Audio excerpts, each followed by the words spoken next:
बिस्मिल्लाहिर्रहमानिर्रहीम। अस्सलाम वालेकुम स्टूडेंट्स। तो हम सीख रहे हैं क्लास 7 साइंस, इसके चैप्टर नंबर 7 हम सीख रहे थे। इस वीडियो में हम इसके शॉर्ट क्वेश्चंस को अच्छी तरह से सीखेंगे, समझेंगे। ठीक, तो वीडियो शुरू करने से पहले आपसे एक रिक्वेस्ट है कि हमारे चैनल को सब्सक्राइब कीजिएगा। अगर वीडियो पसंद आए तो लाइक ज़रूर कीजिएगा। इसके अलावा बाकी तमाम वीडियोज़ का लिंक आपको डिस्क्रिप्शन में दिया हुआ है, मैथ और साइंस दोनों के, आप वहाँ क्लिक करके वो भी देख सकते हैं। ठीक, तो शुरू करते हैं। आपके पास क्वेश्चन नंबर 1 है, what is the difference between saturated and unsaturated solution. तो सैचुरेटेड सॉल्यूशन और अनसैचुरेटेड सॉल्यूशन के दरमियान में क्या फ़र्क है, क्या डिफरेंस है, वो आपने लिखना है। ठीक, तो सॉल्यूशन आप जानते ही है कि होमोजेनियसली अगर कोई चीज़ मिक्स हो रहे हो तो उसे सॉल्यूशन कहा जाता है। लेकिन कोई भी सॉल्यूशन अगर आप देखेंगे ना, तो यकीनी बात है, अगर आप 2 कप में पानी लेंगे, उसमें अगर आप पहले में 1 चम्मच चीनी डालेंगे तो यकीनन आप 2 चम्मच भी इसमें शामिल कर सकते हैं, 3 चम्मच भी इसमें डिसॉल्व कर सकते हैं, है कि नहीं। तो अगर कर सकते हो तो ये जो सॉल्यूशन है इससे कहा जाता है अनसैचुरेटेड सॉल्यूशन। और अगर आप इसी तरह 2, 3, 4 चम्मच डालते जाएंगे तो एक ऐसा स्टेज आएंगे जहाँ से आप मज़ीद इसमें डिसॉल्व नहीं कर पाएंगे ना। यकीनी बात है, 1 गिलास पानी में आप 1 केजी चीनी नहीं डाल सकते, नहीं डिसॉल्व कर सकते।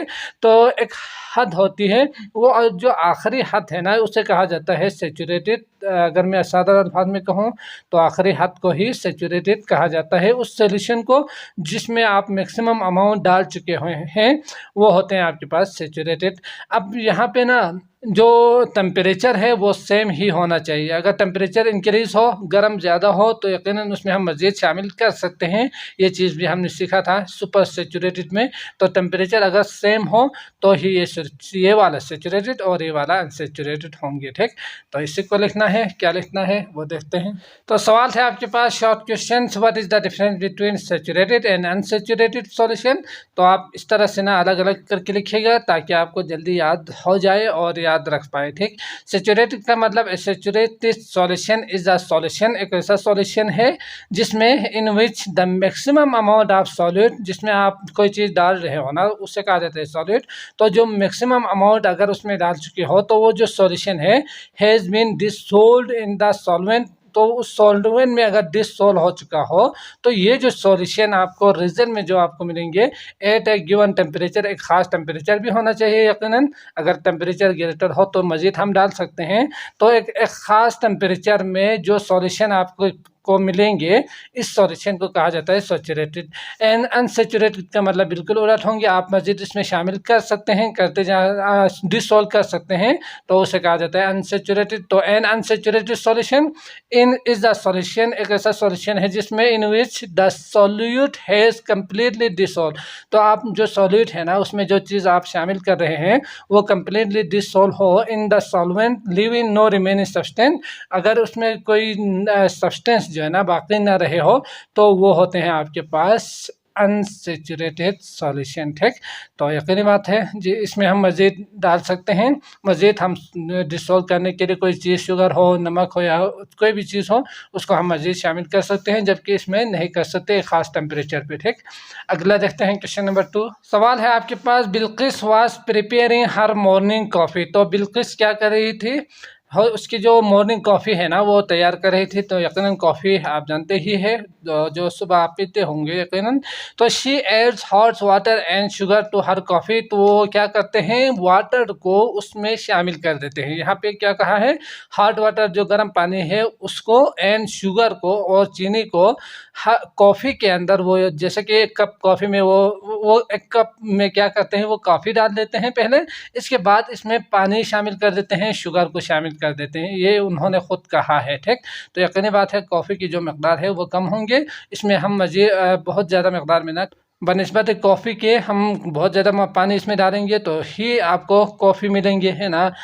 तो विच फुली डिसॉल्व, यकीनन ये तो डिसॉल्व होंगे, ये तो आप समझ सकते हैं। And makes its sweeter to taste. ठीक, तो टेस्ट, जायका जो है ना वो बहुत ज़्यादा स्वीट होंगे, मीठा होंगे। ठीक, तो ये उन्होंने एक स्टेटमेंट दिया हुआ है। अब आपके पास 2 सवाल उन्होंने उस पेज में दिया हुआ है, तो सवाल देखते हैं। सवाल है आपके पास, is her cup of coffee. तो उसकी जो कप ऑफ कॉफ़ी जो बनेंगे यकीनन कंसिडर्ड ए सॉल्यूशन, क्या आप उसे सॉल्यूशन कहेंगे। एंड वाई अगर कहेंगे तो क्यों कहेंगे, और अगर सॉल्यूशन नहीं है तो क्यों नहीं है। ठीक, तो हमने सॉल्यूशन में सीखा था कि पूरी तरह से होमोजेनियसली वो मिक्स हो जाए और उसका हर जो एरिया का जो स्वीट है या जो मिठास है या एक जो पूरा जो किस्म है वो एक ही तरह के होना चाहिए था। तो यकीनी बात है कॉफ़ी जो है ना वो एक ही किस्म के होंगे, होमोजेनियसली मिक्सचर होंगे, इसीलिए वो पूरी तरह से डिसोल्व भी होंगे यकीनन। तो इसीलिए हम इसे कहेंगे सॉल्यूशन। समझ गए? तो आप इसी को लिखेंगे क्यों, क्योंकि इसमें पूरी तरह से डिसोल्व हुआ है। समझ गए?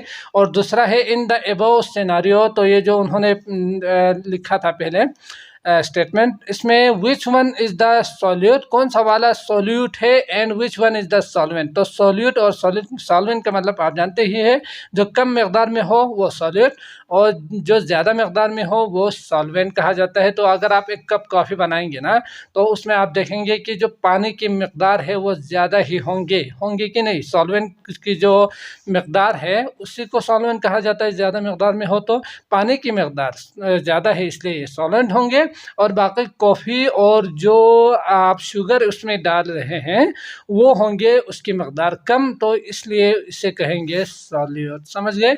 तो इसी को लिखना है तो लिखते हैं। तो इसके आंसर में आप लिखेंगे पार्ट 1 में yes her cup of coffee is considered a solution, क्योंकि ये सॉल्यूशन है। क्यों है? क्यों के लिए आप यहाँ पे लिखेंगे इट फुली डिसॉल्व, या होमोजेनियसली मिक्सचर भी आप कह सकते हैं, ये पूरी तरह से डिसॉल्व हो चुके हैं, इसलिए ये क्या होंगे, यकीनन सॉल्यूशन होंगे।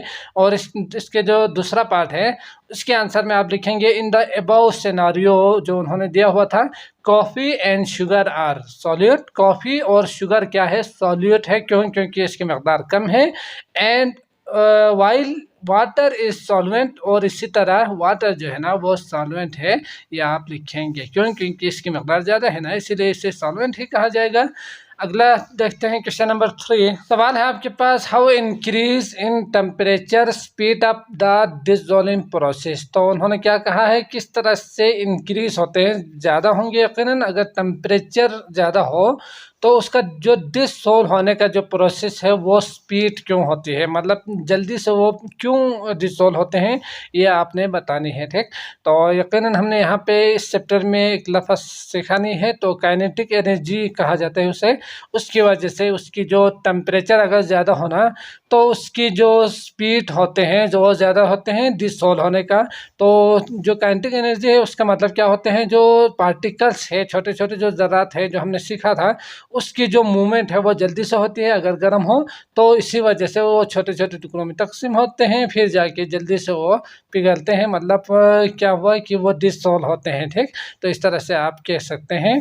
तो इसके आंसर में क्या लिखेंगे, तो इसके जो आंसर है इसमें आप लिखेंगे इंक्रीज इन टेम्परेचर रिजल्ट। जब आप टेम्परेचर को इंक्रीज करेंगे तो उसके बाद जो रिजल्ट आपको मिलेंगे यकीनन इन इंक्रीज काइनेटिक एनर्जी वो ज़्यादा हो जाते हैं, जिसका मतलब क्या होते हैं, move more repeatedly there particles. ठीक, तो ये इसका मतलब होते हैं। तो ये आपने याद रखना है काइनेटिक एनर्जी। ठीक, तो इसमें क्या होते हैं, जो पार्टिकल्स है ना वो जल्दी से मूव करते हैं, तो तब जाके इसकी वजह से क्या होते हैं, इसका जो डिसॉल्व होने का जो अमल है ना वो तेज होते हैं, स्पीड होते हैं। ठीक, तो आपने इसी को आंसर में लिखना है। इसके बाद अगला है क्वेश्चन नंबर 4। सवाल है आपके पास, what happens when solution become super saturated. तो अगर सॉल्यूशन सुपर सैचुरेटेड हो तो क्या होंगे। तो हमने सीखा था सैचुरेटेड और जो अनसैचुरेटेड दो सॉल्यूशन है उसको। तो उसमें क्या हमने सीखा था कि अगर हम उसमें कोई सॉल्यूट को सॉल्वेंट में डालेंगे तो यकीनी बात है वो मिक्स होंगे, डिसॉल्व होंगे। एक ख़ास हद के बाद हम उसमें मज़ीद डिसॉल्व नहीं कर सकते। ठीक, उस हद के बाद मतलब सैचुरेटेड जो सॉल्यूशन है उसको अगर हम उसके जो सॉल्वेंट है उसका टेम्परेचर को बढ़ाएंगे, ज़्यादा कर देंगे, तो हम इसमें मज़ीद सॉल्यूट को शामिल करके डिसॉल्व कर सकते हैं कि नहीं। तो ये होते हैं सुपर सैचुरेटेड। तो इसको अगर हम ठंडा करेंगे तो फिर क्या होंगे, वो क्रिस्टल फॉर्म में आ जाएंगे। तो ये आपने लिखना है। ठीक, तो इसका आंसर आपके बुक में दिया हुआ है, मैं वहाँ टिक करता हूँ, आप उसी को कॉपी कीजिएगा। तो यहाँ पे आप देख सकते हैं सुपर सेचुरेटेड जो सॉल्यूशन है वो दिया हुआ है। तो super saturated solution are formed when more solute is added to saturated. अगर सेचुरेटेड में हम मजीद सॉल्यूट को ऐड करेंगे तब जाके सुपर सेचुरेटेड सॉल्यूशन होती है, ठीक, अमल होती है यकीनन। एट ए हाई टेम्परेचर, अगर टेम्परेचर ज़्यादा कर देंगे तो so as a temperature decrease, अगर हम टेम्परेचर को कम करेंगे उसमें शामिल करने के बाद the solute comes out of the solution. इसके बाद क्या होंगे, जो सॉल्यूट हमने उसमें ज़्यादा हमने डाला था ना यकीनन, तो फिर वो क्या होंगे, फार्मिंग क्रिस्टल्स की फॉर्म में आ जाएंगे, ठीक। तो यहाँ से यहाँ तक आपने आंसर में लिखना है, आंसर नंबर 4 में, समझ गए। इसके बाद अगला है क्वेश्चन नंबर 5। सवाल है in gases solubility increases with increase in pressure. तो यकीनन सॉल्युबिलिटी का जो अमल है उसमें हमने देखा था कि जो सॉल्वेंट और सॉलिड को शामिल करके मिक्स किया था यकीनन, तो increase with increase in pressure, अगर प्रेशर इंक्रीज करेंगे तो सॉल्युबिलिटी का जो अमल है वो इंक्रीज होंगे, ये उन्होंने खुद कहा है। Give a daily life example, तो आपने डेली लाइफ में से एक एग्जाम्पल आपने लिखना है, ठीक। तो हमने कार्बन डाइऑक्साइड के हवाले से चैप्टर इंट्रो में अच्छी तरह से सीखा था एक एग्जाम्पल, तो उसी को आप यहाँ पे लिख सकते हैं। तो ये बुक में दिया हुआ है, इसको भी देखते हैं।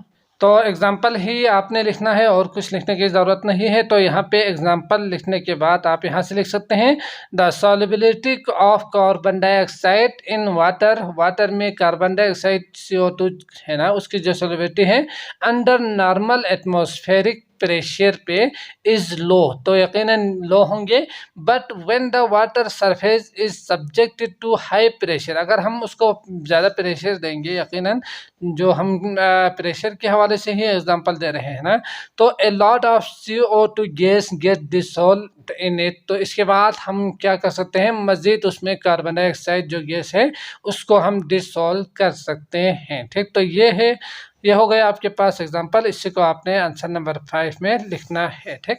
अगला है क्वेश्चन नंबर 6। सवाल है आपके पास how do nature of solute have an effect on the solubility. तो सॉल्युबिलिटी पे ये जो नेचर है ना वो किस तरह से इफेक्ट करते हैं, किस तरह से, अगर हम किसी भी दो चीज़ों को, सब्सटेंस को, अलग अलग नेचर वाले अगर हम किसी दो सब्सटेंस को मिक्स करना चाहे तो क्या ये कर सकते हैं या नहीं कर सकते, तो ये किस तरह से इसके ऊपर इफेक्ट करते हैं, असरअंदाज कर सकते हैं, ये आपने लिखना है। तो हमने चैप्टर में अच्छी तरह से सीखा था कि जो ऑयल है ना उसको हम वाटर में अगर मिक्स करना चाहो या सॉल्व करना चाहो तो यकीनन आप नहीं कर पाएंगे ना, वाटर में ये मिक्स नहीं होंगे।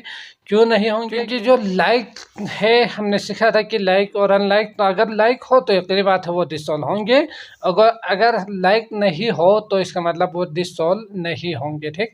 तो जो कंपाउंड है जो कि सिमिलर केमिकल फीचर्स हो तो वो डिसॉल्व होंगे एक दूसरे में यकीनन, और अगर नहीं हो तो यकीनी बात है वो सिमिलर जो केमिकल फीचर्स है अगर वो सिमिलर नहीं हो तो फिर वो क्या होंगे, डिसॉल्व नहीं होंगे, ठीक। तो ये चीज़ आपने लिखना है, तो लिखते हैं। तो इसके आंसर में आप लिखेंगे the compound with similar chemical features will dissolve in one another, यकीनन तो एक दूसरे में वो डिसॉल्व होंगे।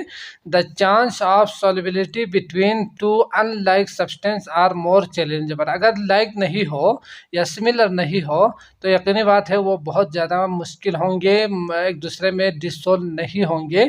देन द लाइक सब्सटेंस की निस्बत अगर आप देखेंगे तो small amount of solute dissolve faster than large amount of solute at given temperature, अगर एक ही टेम्परेचर हो तो उसका जो लार्ज अमाउंट है वो यकीनन तेज़ी के साथ डिसॉल्व नहीं होंगे और जो स्मॉल अमाउंट है वो जल्दी से डिसॉल्व होंगे, ठीक। तो ये आपने आंसर में लिखना है। इसके बाद अगला है क्वेश्चन नंबर 7। खुशी added some oil to a cup of water, तो वो क्या करती है, ऑयल को एक वाटर में, जैसे कि यहाँ पे यही दिया हुआ था ना, तो नेचर की ही बात कर रहे हैं। तो अगर वो चाहते हो कि ऑयल को, जो खुशी चाहती है यकीनन, तो वो क्या चाहती है कि ऑयल को वाटर में वो डिसॉल्व करना चाहती है, ऐड करना चाहती है। Why a layer of oil formed at a surface of water, तो जो ऑयल है वो वाटर के सरफेस पे एक लेयर बनाएंगे यकीनन, तो वो क्यों लेयर बनाएंगे ये आपने बतानी है, ठीक। तो हमने अच्छी तरह से यहाँ पे डिटेल में सीखा कि ये क्यों, तो आपने इसी को थोड़ा सा चेंज करके ऑयल और जो वाटर है उसी में ही आंसर देनी है। तो इसको लिखते हैं। तो इसके आंसर में आप लिखेंगे oil and water are liquid है दोनों, but their chemical composition is different. तो इसका केमिकल जो कंपोजिशन है वो डिफरेंट है फ्रॉम ईच अदर, एक दूसरे से। Oil and water to form two separate layers, दो अलग अलग लेयर्स बनाएंगे, यकीनन वो मिक्स नहीं होंगे। इसका मतलब यही है ना। Water's molecules pack closer together, तो वाटर जो मॉलिक्यूल्स है जो हमने पिछले चैप्टर्स में सीखा था मॉलिक्यूल्स, वो बहुत ज़्यादा क्लोज होंगे एक दूसरे के। So that sink to the bottom living oil sitting on top of the water, water के टॉप पे ही वो क्या करेंगे, लेयर्स बनाएंगे यकीनन। तो आपने यही लिखना है। क्वेश्चन नंबर 8 है how increase in temperature effect the solubility of gases. तो टेम्परेचर इफेक्ट करते हैं, ये हमने सीखा था कि टेम्परेचर ज़्यादा हो तो फिर क्या होंगे, ये सॉल्युबिलिटी पे यकीनन इफेक्ट होंगे। अगर टेम्परेचर कम हो तो क्या होंगे, अगर टेम्परेचर ज़्यादा हो तो क्या होंगे, ये आपने लिखना है। ठीक, तो इसमें आप लिखेंगे यकीनन कि अगर टेम्परेचर ज़्यादा हो तो मतलब इंक्रीज हो तो डिक्रीज होंगे सॉल्युबिलिटी, और अगर टेम्परेचर कम हो तो सॉल्युबिलिटी के जो अमल है वो इंक्रीज होंगे। ठीक, तो ये बुक में दिया हुआ है, इसी को आपने लिखना है। तो देखते हैं। तो इसके आंसर में आप लिखेंगे solubility of a gas in water tend to decrease with increase in temperature, gases having high solubility at lower temperature. ठीक, तो ये लोअर टेम्परेचर पे यकीन इंक्रीज होंगे, अगर टेम्परेचर ज़्यादा हो तो ये डिक्रीज होंगे, कम होंगे। ठीक, तो ये भी आप लिख सकते हैं, increase in temperature, decrease in solubility of gas, higher temperature less gas dissolve. ठीक, तो ये हो गया आपके पास आंसर, समझ गए। तो आई होप आपको ये लेक्चर अच्छी तरह से समझ में आ चुका होगा। अगर आए हैं तो लाइक ज़रूर कीजिएगा।